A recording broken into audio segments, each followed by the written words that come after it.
Keçən dəfə Cola, Pepsi, McDonald's və bu kimi uşaq qatillərinin malları haqqında danışdım.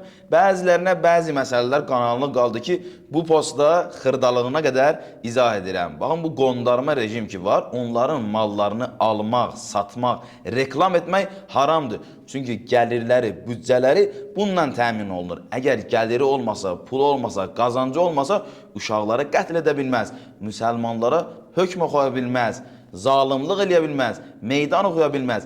Bir ay ərzində yerlə yeksan olar. Əgər sən müsəlman ola bunu bilirsən, dərk edirsən, anlayırsan, yenə də onlara dəstək olursan, onların malını alırsan, satırsan, reklam edirsənsə, bu günaha şəriksən, zalimla qiyamətdə və dünyada eyni cərgədə olarsan. Çünki əgər sən olmasaydın, o qabağa gedə bilməzdi. Yezidin ətrafında o yaltaqlar, ona dəstək olanlar olmasaydı, o İmam Hüseyin əleyhissalamla mübarizə apara bilməzdi. Bəs almaq, satmaq, reklam etmək və o şirkətlər ki, onlara bağlıdır və onlara gəlir verir, onlara pul ötürür, onlardan da almaq, satmaq, reklam etmək yenə də haramdır. Qaldı müsəlman ölkələri. Müsəlman ölkələrdə eyni hökmü daşıyır. Bəzi müsəlman ölkələri, bəzi brendləri özü istehsal edir, amma onların adını vurur. Onların o brendi, adı, şirkəti nədirsə ondan istifadə edir. Bu da yenə harama çıxır. Niyə sən müsəlman ölkəsi ola, müsəlman ola o brenddən istifadə edirsən,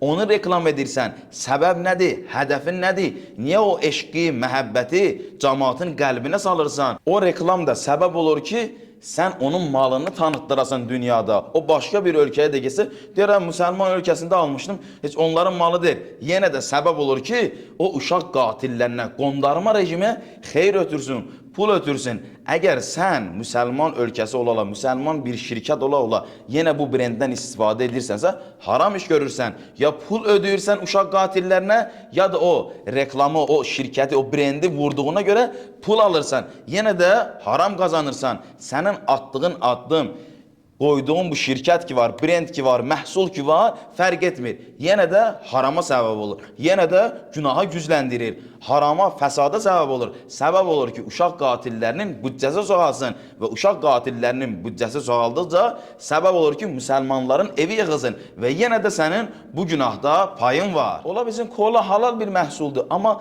bunu almaq haramdır. Amma araq necə? Arağı almaq belə haramdır, içmək belə haramdır, reklamı belə haramdır.